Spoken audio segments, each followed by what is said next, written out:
Welcome back. It's still Urban Today. Now, world over, we know that the greatest institution that most countries focus on investing in to ensure that there's sanity, there's peace in a country. When the crime rates go high in a country, oftentimes there's tendency just to turn to that institution of the prisons department. Now, we know that sexual crimes, economic crimes, and inadequate judges are some of the huge causes on why we have major issues with prisons. And joining us this morning is none other than the Commissioner General of Prisons, that's Dr. Johnson Byabashaija'S. It's great having you on Urban today, sir. Good morning. Good morning. And I just need to let our viewers know, very quickly, if you have any comment, question, quickly hit onto Urban TV, run to Urban Today, our Twitter handle. Our Twitter handle is also at Urban Today.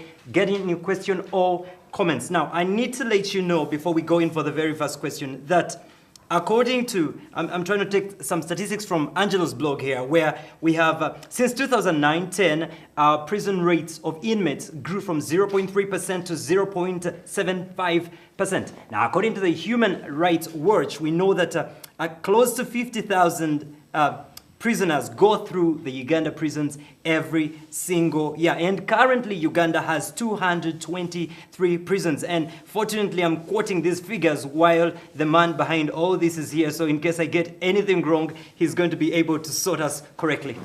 It's good to see you, Mr. Commissioner General of Prisons. Now, you are doctor. Doctor as in PhD or doctor as in injections? I'm a veterinary surgeon. Okay. By profession. I did veterinary medicine at Makerere University and did the Master of Science at the University of Glasgow in the UA. So I'm a professional vet. Okay. I can inject all the animals you can think of. Commissioner, I'm almost inclined to ask then, how did you end up like this, with such power to protect our prisons? At the time we finished the university, I finished the Makerere in 1982. That's time when we had the insurgency in the Royal Triangle. The government was semi-functioning. It was a pretty bad time. And very many of us joined the forces. I chose to join prison service because I thought I would have some vet to do that. My contemporaries joined the army, joined the police. You know those cases very well. That's how, because at that time, if you didn't have a gun in Uganda, you were useless. You could not defend anything of yours. You could not. So I opted to join prisons. And seriously so. Okay. Yeah. Now, from the statistics he gave us, we get the impression that the state of Uganda's prisons, as far as congestion is concerned, is at the worst it has ever been. Is that a true record? I want to make some small correction. Please. We have 231 institutions. You know, as the districts grow, also the prison services are required by all the districts. So from the 223, we have added on 8. Okay. The congestion level from the time you gave those statistics, which was around 2009, 2010, our congestion was 232%. Right now, our congestion is 267%. 267%? Yes. Yes. Okay. So we are more congested than we were. That is true. The causes of congestion, you know, I will not go into them. You can briefly. First of all, we are receiving more people at a rate of 8% per annum. And we are only expanding at 1%. That's a shortfall of 7%. So our congestion is increasing by 7% per annum. Okay. Yeah. Basically, that's the cause. Basically, Even if the courts function, they would be converting those suspects into convicts. Okay. So still we need more room. So you're saying that the function, if the courts became extremely efficient, the problem that you are presiding over would never be reduced. Is that what I hear? It will not be reduced. You see, people tend to blame the courts that they are the cause of the congestion. I know. We actually run to the courts to release people on bail so that we can be less congested. It is the courts which are helping us to contain the numbers. Dr. Johnson, what seems to be the problem currently? Do we say that Uganda historically, as we advance, we are having huger crime rates? What's the hugest cause of this? No. In fact, we have one of the lowest incarceration rates in the region. And yet we still have congestion. Yeah. Why? We never built the institutions. When those ones were building, we were fighting. People forget that we were fighting up to 2005. We have only had 8 years of almost complete stability, and it is only in those 8 years that prisoners have had a budget. Before that, prisoners had no budget to do anything. Why is that so? The resources were in other sectors, defense first, then these things come later. Yeah, because the reason I'm asking you this, Dr. Johnson, is that this, to us here, as we sit here, it's priority. Combating crime and ensuring it's priority. Defense is priority, yes, Yeah. but this is equally That's priority. why I'm saying that now we have the budget and we are able to expand facilities. That's why I've been doing with Bushenyi, with Mbarara, Guru, Oyam. That's why, in the last 8 years, we are planning a major transfer of prison from Chigo to Kasanje that can easily eliminate all the congestion in Kampala. All. So when will... So right now, we are congested, yes.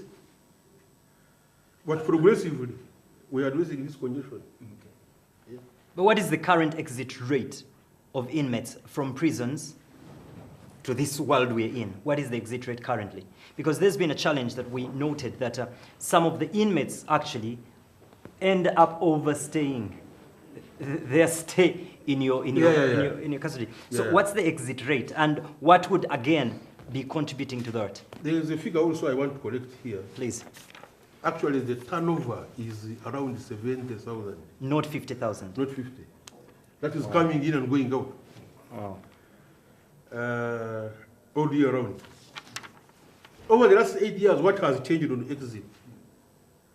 We used to have prisoners spending an average of 21 months. On average. If they brought you in prison charged of murder, you'd be sure that your case would be heard After 21 months later. Okay. That has changed. It has changed to 11 months. 11 months. That's something. 11 months after 15. That's a very big improvement. It is. Not ideal, but a huge improvement. Very big.